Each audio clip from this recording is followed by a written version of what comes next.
राम गीता 21वां श्लोक।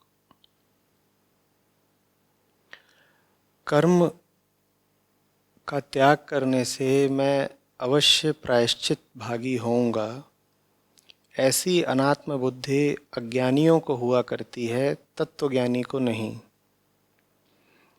इसलिए विकार रहित चित्त वाले बोधवान पुरुष को विहित कर्मों का भी विधिपूर्वक त्याग कर देना चाहिए।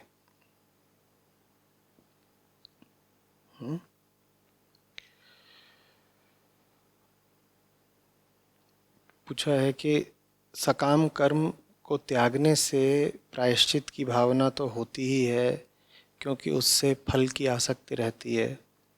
लेकिन क्या यहाँ पर निष्काम कर्म एवं धार्मिक कार्यों के भी त्याग की बात की जा रही है? श्लोक में क्या समझाया जा रहा है? ज्यादातर लोग क्यों कर्म पालन में फंसे रह जाते हैं?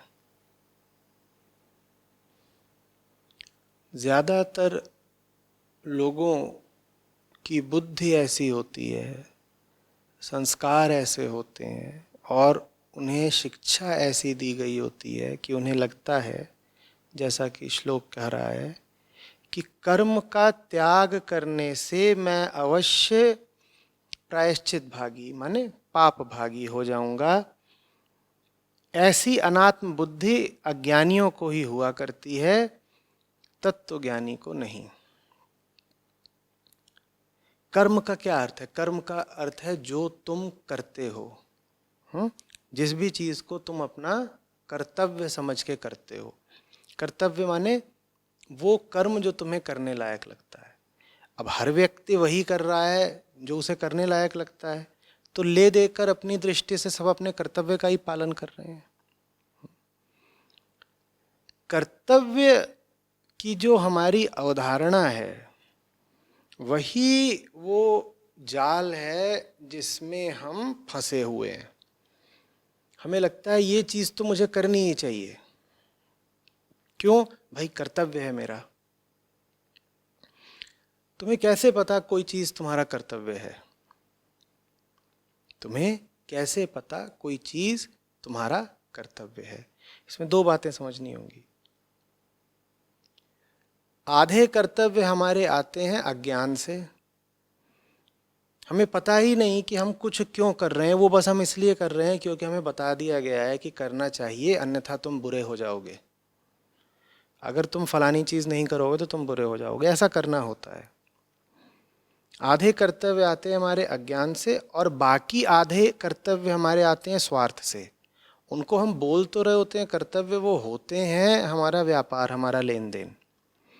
हम उन कर्मों को कर्तव्य बताकर या कर्तव्य जानकर करते हैं, पर वास्तव में हम उन कर्मों को इसलिए कर रहे होते हैं क्योंकि अगर हम वो कर्तव्य न करें तो हमें घाटा हो जाएगा, हमारे स्वार्थ पर चोट पड़ेगी।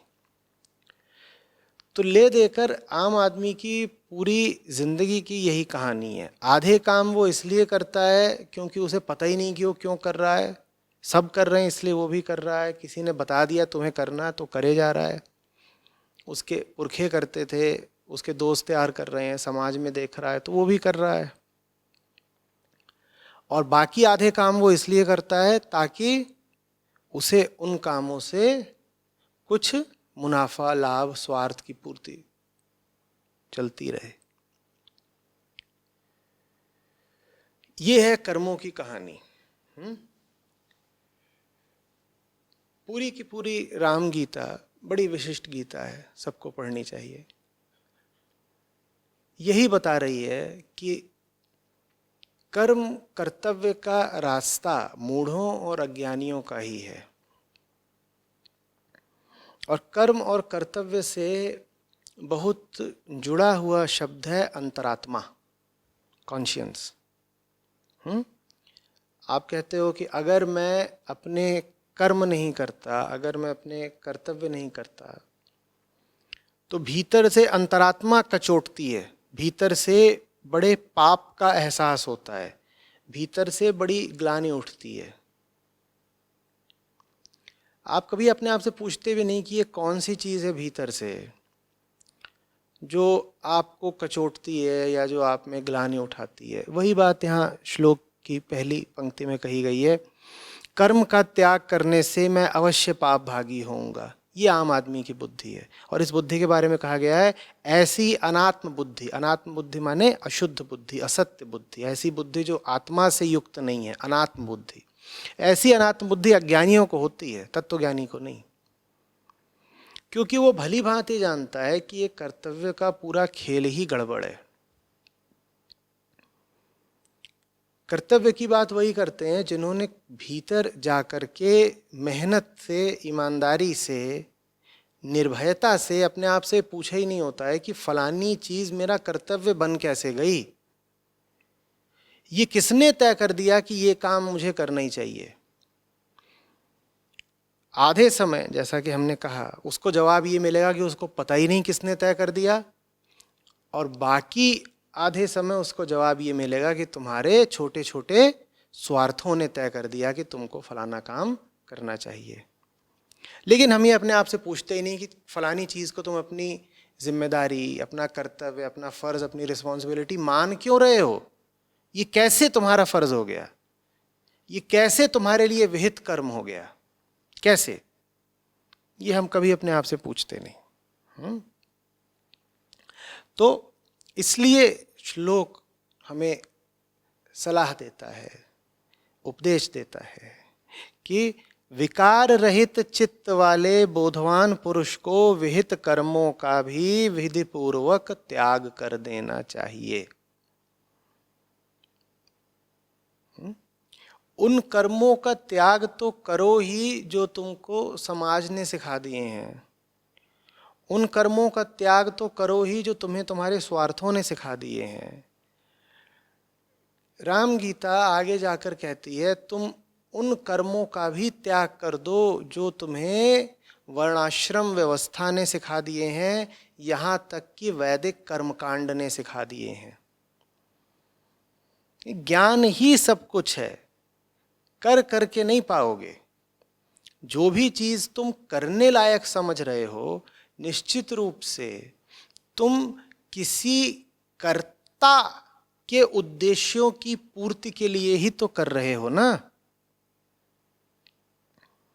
तुम्हारा हर कर्म तुम्हारे कर्ता की अपूर्णता से निकल रहा है, तो फिर वो कर्म कर्ता को पूर्णता कैसे दे जाएगा। किसी पेड़ से उगा हुआ फल उस पेड़ की प्रकृति को तो नहीं बदल सकता ना, या बदल सकता है। ऐसा होता है क्या कि किसी पेड़ में ऐसा फल लगे कि वो पेड़ को ही बदल दे। बबूल के पेड़ में एक कांटा ऐसा उगा कि उसने बबूल के पेड़ को गुलाब कर दिया, ऐसा हो सकता है? नहीं हो सकता ना। तो बबूल का पेड़ कर्ता है और कांटा कर्म है। कोई कर्म कर्ता को बदल नहीं सकता, कोई कर्म कर्ता को बदल नहीं सकता। जब कर्ता ही गलत है तो कोई भी कर्म करते रहो, फायदा क्या होगा। राम गीता बार बार ज्ञान मार्ग की श्रेष्ठता स्थापित करती है अंधे कर्म के ऊपर। अब प्रश्नकर्ता कह रहे हैं कि सकाम कर्म का त्याग करने से तो प्रायश्चित की भावना होती ही है, क्योंकि उससे फल की आसक्ति रहती है। नहीं, देखिए, सकाम कर्म का त्याग करने से जो भीतर अक्सर पाप की भावना उठती है या ग्लानि की भावना उठती है, शर्म, संकोच, लज्जा उठती है, वो इसलिए नहीं उठती कि आपको फल की आसक्ति थी। जब फल की आसक्ति रहती है तब तो जो भावना उठती है वो लज्जा की नहीं उठती, वो भावना नुकसान की, हानि की उठती है कि मैं फलाना काम करता तो फलानी तरह का फ़ायदा हो जाता, अरे मैंने काम नहीं किया तो मुझे फ़ायदा नहीं हुआ। वो चोट दूसरी होती है। अक्सर जब आपके भीतर ग्लानि की भावना उठती है, लज्जा की भावना उठती है, तो वो इसलिए उठती है क्योंकि आपके भीतर ये संस्कार भर दिए गए हैं कि अगर तुम अच्छे आदमी हो तो तुम इस तरह के काम करोगे ही करोगे, और उस भावना ने हमको बड़े ज़बरदस्त तरीके से जकड़ लिया होता है। उस भावना के कारण हम आंखों देखी मक्खी निगल जाते हैं। हमें भली भांति पता होता है कि हम जो कुछ कर रहे हैं वो हमारे लिए बहुत गलत है। हमें भली भांति पता होता है हम जैसा जी रहे हैं, जैसा कमा रहे हैं, जैसा खा रहे हैं, जैसा रह रहे हैं, जैसे हमारे रिश्ते हैं, वो सब बिल्कुल ही हमारे लिए जहरीला है। हमें अच्छे से पता होता है, लेकिन फिर भी हम वो सब छोड़ते नहीं हैं, और छोड़ना चाहें तो हमें भीतर से बड़ा पाप जैसा लगता है, बड़ा पापी अनुभव करते हैं। क्यों? क्योंकि बचपन से ही हमारे भीतर ये भावना भर दी गई है कि कुछ चीज़ें तो कर्तव्य होती हैं, उन्हें कर्तव्य जान के तुम निभाओ निभाओ निभाओ।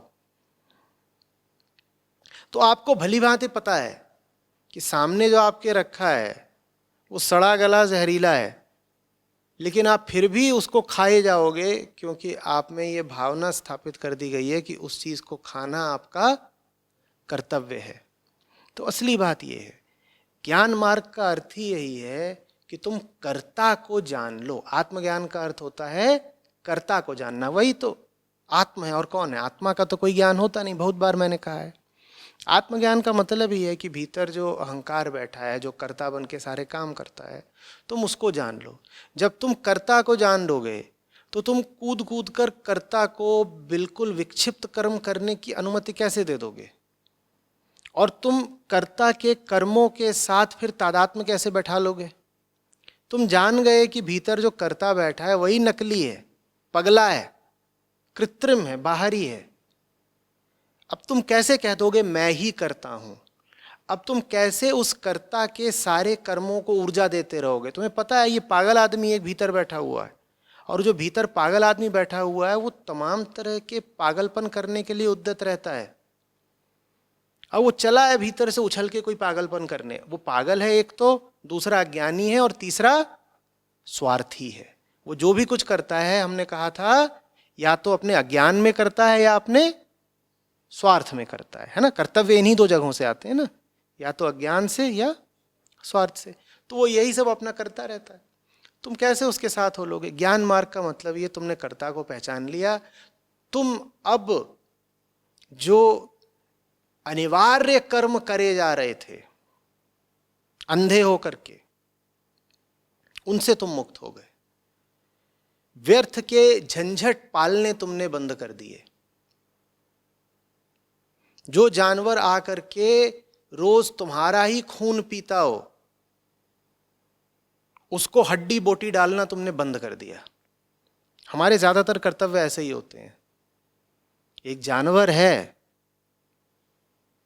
जो हमारा ही खून पीता है, हमारा ही मांस खाता है, और तब भी हम उसको हड्डी बोटी रोटी डालते रहते हैं। इसे कर्तव्य बोलते हैं। वो जानवर आवश्यक नहीं है कोई बाहरी जीव हो, वो जानवर हमारे भीतर की वृत्ति भी हो सकती है, पर जो भी हो, जानवर ऐसे हैं जरूर जो हमारे लिए घातक हैं, और हम ही उनका पालन पोषण करते रहते हैं। इसका नाम अक्सर कर्तव्य होता है। ठीक है, तो ये बात यहाँ कही जा रही है। प्रश्नकर्ता पूछ रहे हैं क्या निष्काम कर्म एवं धार्मिक कार्यों के भी त्याग की बात की जा रही है? बहुत स्पष्ट तौर पर रामगीता ने बताया है। इसमें कोई आपको शंका होनी नहीं चाहिए थी कि समस्त कर्मों का त्याग उसे ही शोभा देता है जिसमें बड़ी गहरी मुमुक्षा हो, जो समाधि के लिए उत्कंठित हो, और जो अध्यात्म के एक ऊंचे तल पर पहुंच गया हो। उस तल पर पहुंचकर ही सारे कर्मों का त्याग करना है। आम आदमी के लिए तो यही उचित है कि वो सही कर्म करता चले। आम आदमी के ऊपर तो कर्तव्य होने ही चाहिए। इसीलिए वेदांत के जो शीर्षस्थ ग्रंथ हैं, चाहे वो अष्टावक्र गीता हो, चाहे आज राम गीता हो, ये कर्तव्यों के त्याग की बात करते हैं। आप अष्टावक्र के पास जाएंगे, वो बिल्कुल इन्हीं शब्दों में स्पष्ट कहते हैं कि ज्ञानी के ऊपर कोई कर्तव्य नहीं होता, वो सब कर्तव्यों से मुक्त होता है। लेकिन ज्ञानी के ऊपर नहीं होता ना कोई कर्तव्य। आम आदमी को तो कर्तव्य स्वीकार करने पड़ेंगे, लेकिन बहुत सावधानी से। आम आदमी को क्या कर्तव्य स्वीकार करने पड़ेंगे? आम आदमी को वो कर्तव्य स्वीकार करना पड़ेगा जो उसे अंततः कर्तव्यों से मुक्ति दिला दे। होता उल्टा है, हम ऐसे कर्तव्यों में फंसे रह जाते हैं जो आजीवन चलेंगे और आजीवन चलने के बाद भी हमें छुटकारा नहीं देंगे। वो काम चुनिए जो आपके कर्ता को मिटाता हो। कोई काम ऐसा नहीं होता जो कर्ता को मिटाता हो। अभी थोड़ी देर पहले ही हम कह रहे थे कि कोई कर्म कर्ता को थोड़ी मिटाएगा। बस एक विशिष्ट रास्ता होता है, जिस रास्ते पर चलने वाला मंजिल तक नहीं पहुंचता, वो खुद ही मिट जाता है। उसी रास्ते को धर्म कहते हैं। वही सही कर्म है, वो कर्म करना है। हजारों रास्ते होते हैं कर्म के, उन पर नहीं चलना है। जो एक खास रास्ता है कि आप कर्म कर भी रहे हो और इस तरीके से कर्म कर रहे हो कि आपका कर्ता मिटता जा रहा है, उसी रास्ते को धार्मिकता या अध्यात्म कहते हैं। उसी को पकड़े रहना है, उस पर चलते रहना है। तो धार्मिक कर्मों के त्याग की बात नहीं की जा रही है। आपके भीतर जब तक कर्ता विद्यमान है, आप कर्म तो करोगे ही। सही कर्म करो, इसी का नाम धर्म है।